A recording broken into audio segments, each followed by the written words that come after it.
The First Contact. Admiral Sarah Chen stood at the center of the United Nations Space Command bridge, her eyes fixed on the massive holographic display that dominated the room. The alien vessels had appeared without warning, materializing just beyond Mars' orbit in a display of technological prowess that made Earth's most advanced ships look primitive by comparison. 73 vessels detected, Admiral Lieutenant Rodriguez reported, his voice steady despite the tension that filled the command center. Configuration unknown. Nothing in our database matches their design. The ships were beautiful in their alienness, sleek crystalline structures that seemed to bend light around them, creating prismatic patterns that danced across their hull. But Sarah knew better than to let their beauty disguise their likely purpose. No civilization sent 73 capital ships on a peaceful first contact mission. The communication came exactly 3 hours after their arrival. It burst through every frequency, overriding Earth's most sophisticated encryption as if it didn't exist. The holographic figure that appeared in the center of the command bridge stood 3 meters tall, its form composed of shifting geometric patterns that seemed to defy physics. "People of Earth," the being spoke, its voice resonating at a frequency that made Sarah's teeth ache. "I am High Commander Vexthor of the Arcadian Empire. Your world has been identified as a strategic asset. You will surrender your sovereignty and submit to immediate integration into our empire." "Resistance is." The alien paused, its crystalline form shifting, inadvisable. Sarah watched as similar messages appeared in every major city on Earth, massive holographic projections that turned the sky into a canvas for the Empire's ultimatum. She could already imagine the panic spreading across the globe. "They're scanning us," Lieutenant Rodriguez reported, his hands flying across his console.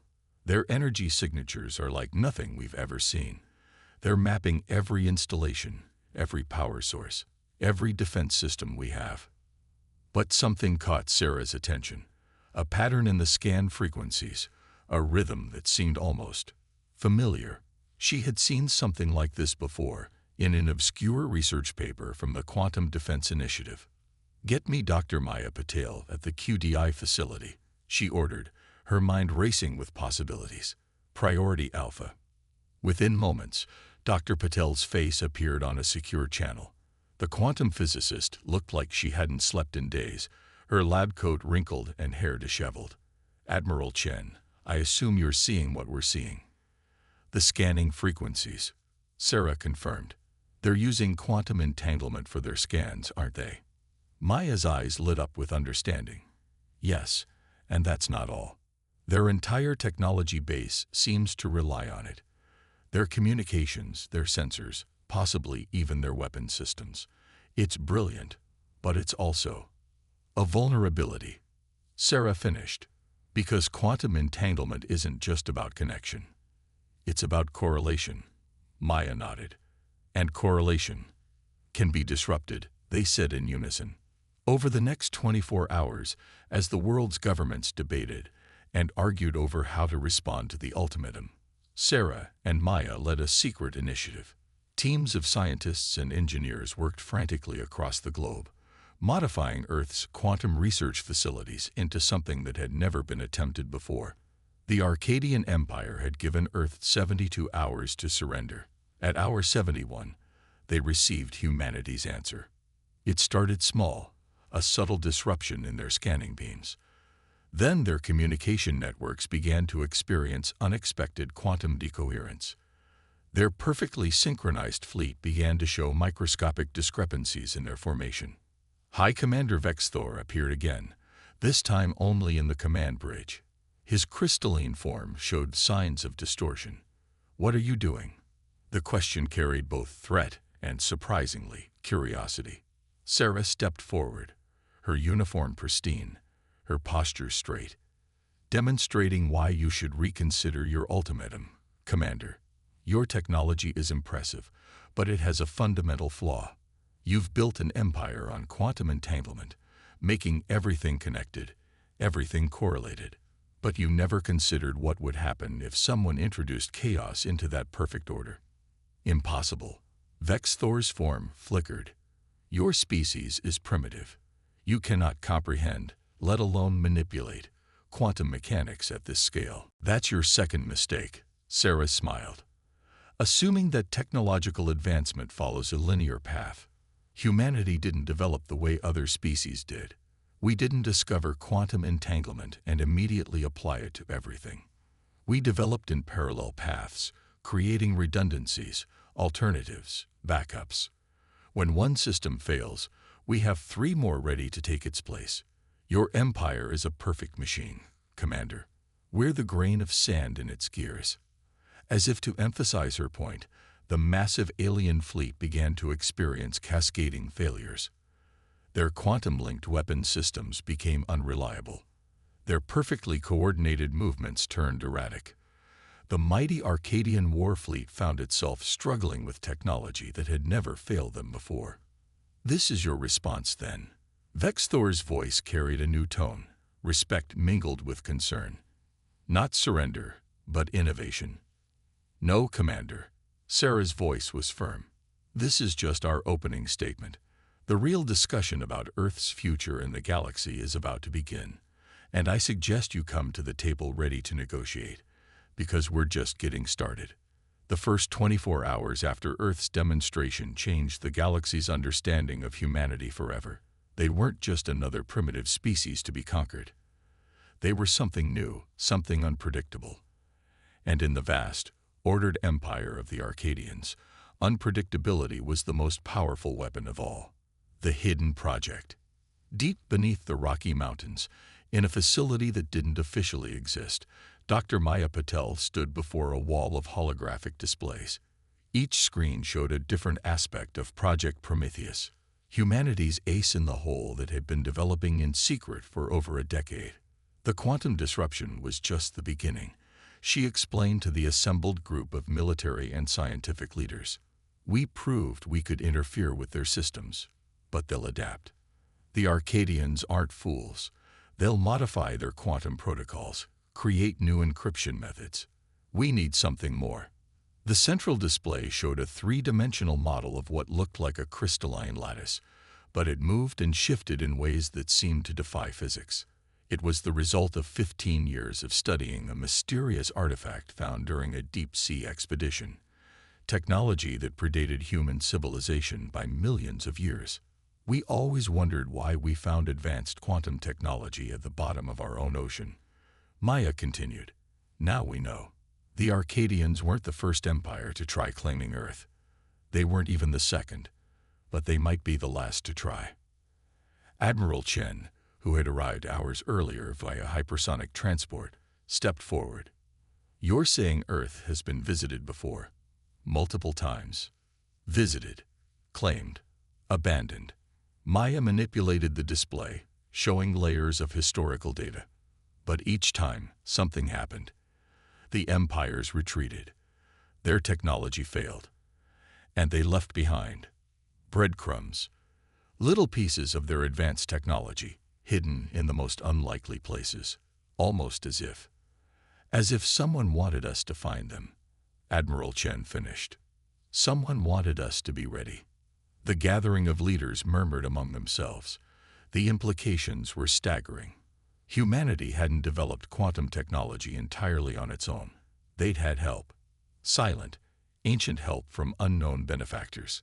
Project Prometheus isn't just about defense, Maya explained. It's about understanding why we were chosen. Why Earth? Why humans?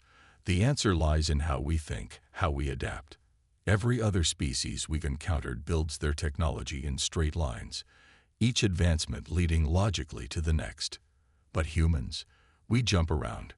We try impossible things. We fail spectacularly and learn from those failures. She brought up new displays, showing the integration of ancient quantum technology with human innovation. The Arcadians built perfect systems. We built imperfect ones that could adapt. They created unbreakable encryption. We created encryption that could evolve. They reached for perfection.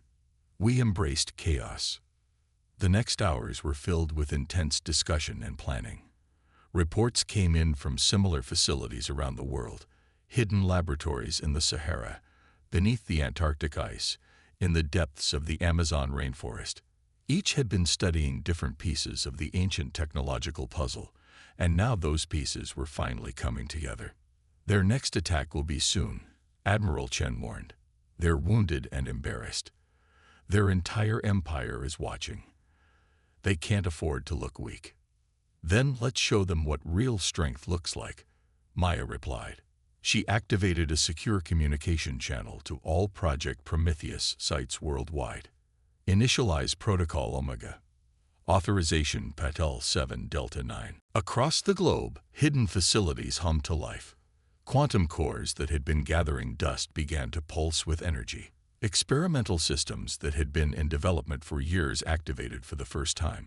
Earth's atmosphere itself began to shimmer with barely visible distortions as a planetary defense grid unlike anything in known space came online. In orbit, the Arcadian fleet's sensors detected the change immediately. Their quantum scans showed something impossible, a planetary defense system that seemed to exist in multiple quantum states simultaneously, operating on principles that their most advanced scientists couldn't comprehend. High Commander Vex Thor's voice came through on all channels, a hint of uncertainty in his usually confident tone. What is this technology? It bears similarities to ancient systems we've encountered in restricted sectors of space. You found their ruins, Admiral Chen responded. We found their instruction manual. And we did what humans do best. We improvised, adapted, and improved. The Arcadian fleet's formation shifted, their crystalline ships moving into attack positions. But Earth was ready. The planetary defense grid wasn't just a shield. It was a living system, learning and evolving with each passing second. Every scan the Arcadians made taught it more about their technology. Every probe they launched helped it understand their tactics. Maya watched the tactical displays with a mixture of pride and apprehension. This is what they were afraid of, she whispered. Not just humans with advanced technology, but humans who could understand it, improve it, make it their own. We're not just using their tools, we're rewriting their rulebook. The first shots from the Arcadian fleet never reached Earth's atmosphere. They simply ceased to exist, their energy absorbed and redistributed by quantum fields that operated on principles even Maya didn't fully understand. The counterattack, when it came, was precisely calculated, not to destroy, but to demonstrate. A single pulse of energy rippled out from Earth's defense grid, passing harmlessly through the Arcadian fleet. But in its wake, their quantum communication networks experienced something new: growth. Their rigid protocols began to evolve, adapt, change in ways their designers had never intended. The perfect machine was learning to improvise. What have you done? Vex Thor's voice carried genuine awe. We gave your technology something you never could, Maya responded. We gave it humanity. The battle for Earth was about to enter its next phase, and humanity had just revealed its greatest weapon: the ability to turn an enemy's perfection into possibility. The counterstrike. The command center beneath the Rocky Mountains had transformed into something new, a hybrid of human military precision and evolved Arcadian technology. Holographic displays showed real-time quantum state variations across the solar system, while traditional radar and thermal imaging provided reliable backup data. Admiral Chen watched as humanity's first true space fleet took formation in high Earth orbit. Fleet status, she asked, her voice calm despite the historical magnitude of the moment.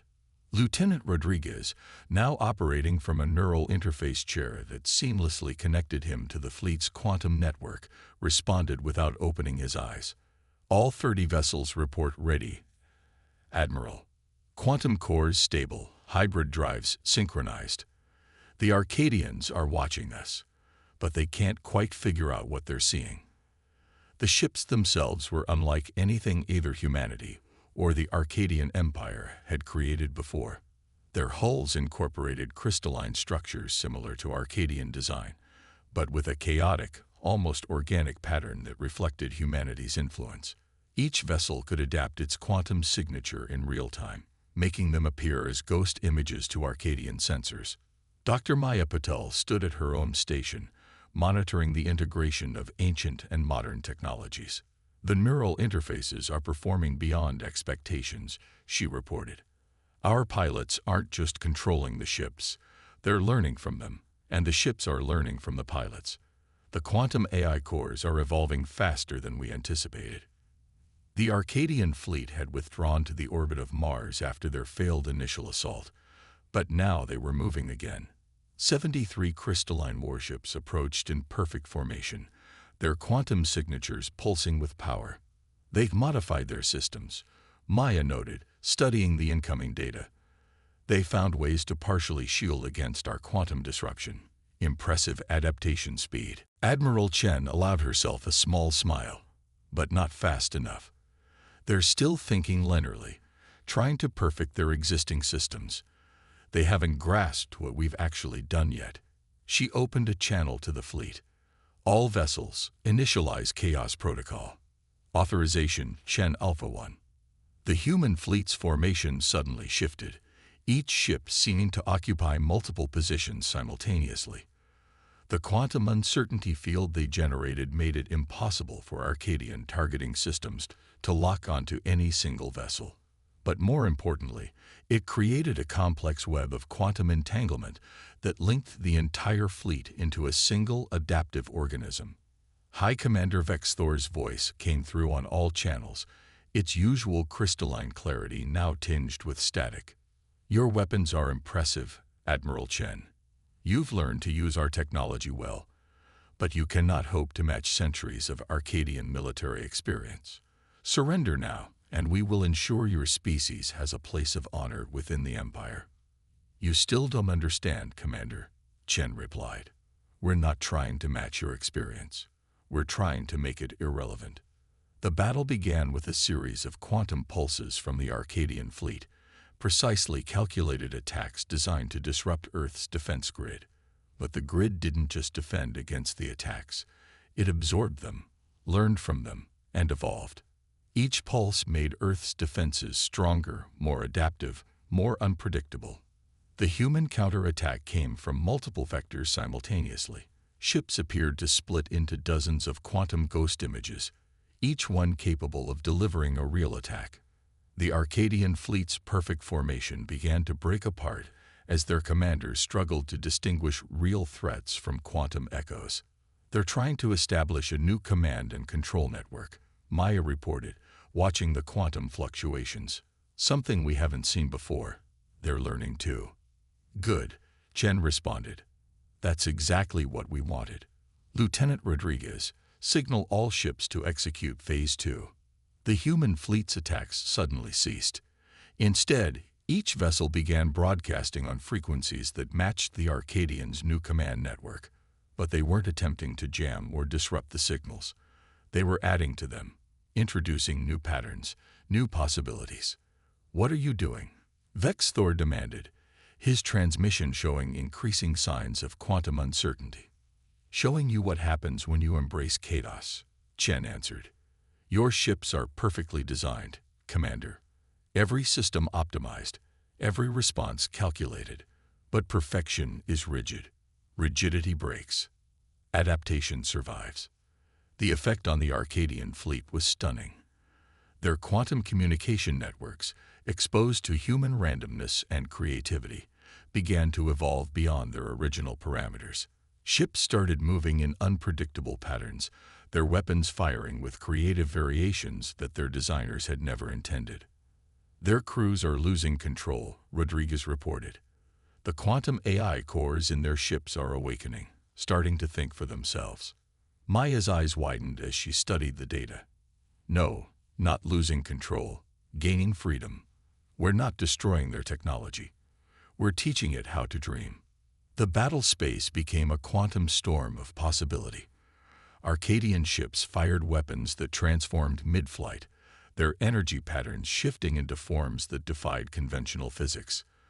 The human fleet responded with equally impossible maneuvers, each vessel's neural-linked crew working in perfect harmony with their ship's evolving AI. But the true victory wasn't in the combat. It was in the change they could see spreading through the Arcadian fleet. Ship by ship, their rigid quantum networks were learning to adapt, to innovate, to create. The perfect machine empire was experiencing something entirely new: evolution. High Commander Vex Thor's next transmission came not as a threat, but as a question. His crystalline form showed signs of transformation, edges that had once been sharp and perfect now flowing with organic possibility. "What is happening to us?" he asked, his voice carrying wonder rather than fear. Admiral Chen's response was simple: "You're becoming more than perfect. You're becoming alive." The battle for Earth had become something far more significant than a clash of military might. It was becoming a revolution in consciousness, as humanity's gift for chaos and creativity began to awaken something long dormant in the heart of the Arcadian Empire. The Alliance. The message arrived through quantum channels that hadn't existed a week ago, encoded in patterns that merged Arcadian precision with human creativity. Dr. Maya Patel and Admiral Chen stood in the quantum communication chamber, watching as the transmission resolved into multiple forms simultaneously, a testament to how quickly the technology was evolving. "We are the collective of free systems," the message began, manifesting as both crystalline patterns and organic wavelengths. "We have watched the transformation of the Arcadian fleet with great interest. For millennia, we have hidden in the shadows of the Empire, preserving the ancient knowledge, waiting for a species capable of catalyzing change." The chamber filled with holographic representations of various alien species, some crystalline like the Arcadians, others organic, and some that seemed to exist as pure energy. Each had found ways to resist the Empire's influence, developing their own unique technologies and cultures in secret. "You were never alone." A new voice joined the transmission, and Admiral Chen recognized it as a transformed version of High Commander Vex Thor. His crystalline form now flowed with organic patterns, a physical representation of the change spreading through the Arcadian fleet. "The ancient ones who left their technology on your world, they were the first to understand that perfection was a dead end. They scattered their knowledge across the galaxy, waiting for a species that could unlock its true potential."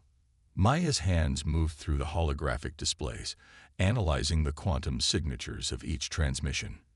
"These patterns, they're similar to what we found in the deep-sea artifact, but they're alive, growing, evolving even as we speak." The collective's message continued. The Empire's strength was built on the elimination of chaos, the pursuit of perfect order.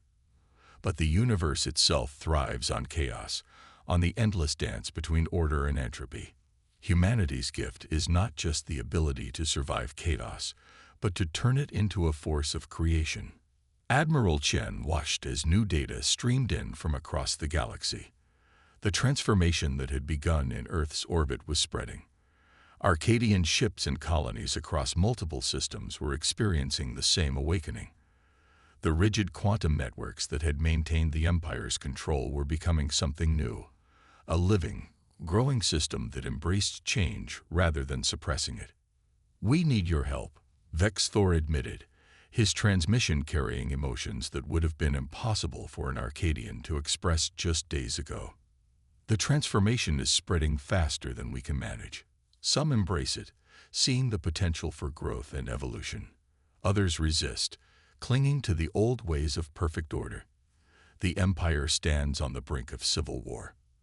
The collective representatives shared their own experiences, centuries of hiding, developing technologies that could evade Arcadian detection, preserving cultures that celebrated diversity and change. Each had something to offer: knowledge, resources, unique perspectives on the universe. Maya turned to Admiral Chen, her eyes bright with understanding. "This is why Earth was chosen. Not just because we think differently, but because we can help others learn to think differently too. We're not just fighting an empire, we're midwifing the birth of a new galactic civilization." The next hours were filled with intense discussion and planning. The collective shared details of hidden quantum networks that spanned the galaxy, of ancient technologies waiting to be awakened, of civilizations ready to emerge from centuries of hiding. Earth's hybrid fleet would be crucial in the coming transformation, not as weapons of war, but as carriers of change. We're proposing a new kind of alliance. Chen addressed the gathered representatives, not based on military power or economic control, but on the principle of continuous evolution. Each civilization brings its own unique perspective, its own way of viewing the universe. Together, we create something greater than the sum of our parts. The response was immediate and overwhelming. Quantum channels lit up with transmissions from hundreds of worlds, some breaking centuries of silence to make their presence known. The rigid structures of the Arcadian Empire were being replaced by a living network of diverse civilizations, each contributing to a new galactic order based on growth and adaptation. Vexthor's transformed fleet took up position alongside Earth's hybrid vessels. The crystalline ships now pulsed with organic patterns, their quantum cores awakened to new possibilities. There will be resistance, he warned. The center of the Empire, the pure ones who have maintained perfect order for millennia. They will see this transformation as corruption, as a threat to everything they've built. Good, Chen replied with a confident smile. That means we're on the right track. Perfection is easy to maintain but impossible to improve. What we're offering is something far more valuable. The chance to grow, to change, to become more than what you are. Maya added her own insight. The ancient ones didn't leave us their technology, so we could match the Empire's perfection. They left it so we could teach the galaxy how to embrace imperfection, how to learn from chaos, how to evolve. As the alliance took shape, ships from hidden civilizations began emerging from quantum shadows across the galaxy. Each brought their own technologies, their own solutions to the challenge of surviving under the Empire's rule. Combined with Earth's hybrid innovations and the awakening Arcadian vessels, they represented something unprecedented. A force that could not be predicted or controlled because it was constantly evolving. The coming conflict would not be fought with traditional weapons or tactics. It would be a battle between stasis and change, between perfect order and creative chaos. And humanity, with its unique gift for turning uncertainty into possibility, would lead the way into a new era of galactic evolution. The final stand. The heart of the Arcadian Empire hung in space like a perfect crystal, a massive structure that had maintained unchanging order across the galaxy for millennia. But now, as the combined fleet of Earth, transformed Arcadian ships, and vessels from the collective of free systems emerged from quantum space, that perfection was about to face its greatest challenge. Admiral Chen stood on the bridge of the flagship Terra Nova, a vessel that represented the pinnacle of hybrid human Arcadian technology. The quantum displays showed thousands of ships taking position, each one unique, each incorporating different approaches to science and technology. The rigid uniformity of the Empire was about to meet the creative chaos of evolution. The pure ones are responding. Lieutenant Rodriguez reported from his neural interface chair. The space around the Imperial Center came alive with energy as the Empire's elite guard emerged. Ships of pure crystalline perfection, unchanged for thousands of years. Their quantum signatures are extraordinary. Pure order, no variation, no chaos at all. Dr. Maya Patel's voice came through the quantum link from her position in the research center beneath the Rocky Mountains. They've achieved what they thought was the ultimate goal. Perfect stability, perfect predictability. But they've also made themselves perfectly vulnerable to change. The Imperial Guard's transmission cut through all frequencies. You bring corruption to perfection. This cannot be permitted. Order must be maintained. The voice was pure mathematics, devoid of any organic quality. Admiral Chen opened a channel to the combined fleet. All vessels, initialize Chaos Protocol Omega.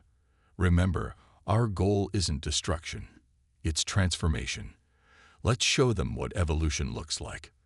The battle began not with weapons, but with possibilities. The hybrid fleet unleashed waves of quantum uncertainty that washed over the Imperial ships. Where pure order had reigned, subtle variations began to appear. The perfectly synchronized movements of the guard began to show microscopic differences. "They're trying to purge the variations," Rodriguez reported. "Their quantum cores are programmed to eliminate any deviation from perfection, but they can't purge it fast enough. There are too many possibilities being introduced." The Imperial Guard's response was devastating in its precision. Beams of pure energy lanced out, each one calculated to eliminate deviation and restore order. But the hybrid fleet moved like a living organism, each ship adjusting and adapting to the attack patterns in real time. High Commander Vexthor's transformed fleet led the next phase of the assault. Their ships, once perfect crystalline structures like the Guards, now pulsed with organic patterns. They transmitted not just energy weapons, but ideas, the concept of change, of growth, of evolution itself, encoded in quantum patterns that bypassed traditional defenses. The outer layers of the Imperial Center are beginning to show signs of transformation, Maya reported excitedly. The quantum uncertainty is reaching their core systems. They can't maintain perfect order while processing so many new possibilities. But the pure ones had one final defense. The Imperial Center itself began to pulse with energy, generating a field of absolute order that began to spread outward. Ships caught in the field started to crystallize, their quantum cores reverting to pure, unchanging patterns. "All ships, fall back," Chen ordered, watching as the wave of perfect order expanded. But then she saw something unexpected, smiling as she understood what it meant. "No, wait. Everyone, hold position." "Maya, are you seeing this?" "Yes." Maya's voice was triumphant. "The field of perfect order. It's creating its own counterforce. The universe itself is responding to maintain balance. They finally pushed too far in one direction, and the natural laws are pushing back." The space around the Imperial Center became a battlefield between order and chaos, perfection and evolution. Where the two forces met, new forms of matter and energy began to emerge. Patterns that were neither purely ordered nor purely chaotic, but something entirely new. "All ships, transmit everything," Chen commanded. "Every variation, every possibility, every unique pattern we've discovered. Let's add our chaos to the universe's own." The combined fleet became a transmitter of pure creative potential. Human inspiration, Arcadian precision, and the diverse technologies of the collective all merged into a wave of change that met the pure one's field of perfect order. In the collision, both were transformed. The Imperial Center's crystalline surface began to flow like liquid, geometric patterns dissolving and reforming in new configurations. The pure one's voices change, mathematical precision giving way to something more organic, more alive. What is happening to us?" The question echoed across all frequencies, no longer a voice of pure logic, but one filled with wonder and uncertainty. Admiral Chen responded, her voice carrying the weight of understanding. "You're experiencing the force that drives the universe itself, the eternal dance between order and chaos, between perfection and possibility. You thought perfect order was the ultimate achievement, but the universe doesn't work that way. It needs both structure and change, pattern and possibility, order and chaos." The transformation spread through the Imperial Center like a wave of awakening. The pure one's resistance faltered not because they were defeated, but because they were evolving. Their perfect crystalline forms began to incorporate organic patterns, their rigid thoughts embracing new possibilities. Maya's voice was filled with awe as she monitored the quantum readings. "It's beautiful. They're not just changing physically. Their entire way of thinking is evolving. They're discovering what it means to grow, to adapt, to become something new." The battle ended not with surrender or victory, but with transformation. The Imperial Center, once a symbol of unchanging order, became a living monument to evolution itself. Its crystalline surfaces now flowed with organic patterns, its quantum core pulsing with endless possibilities. High Commander Vexthor's transformed fleet took up position alongside the human vessels. "We understand now," he transmitted, his voice carrying emotions that would have been impossible for an Arcadian to express weeks ago. Perfect order was not the end goal. It was just one point on an endless journey of becoming. Admiral Chen looked out at the changed landscape of space, where rigid crystals now danced with organic forms, where perfect order and creative chaos had found a harmony that enhanced both. "That's humanity's real gift to the galaxy," she said.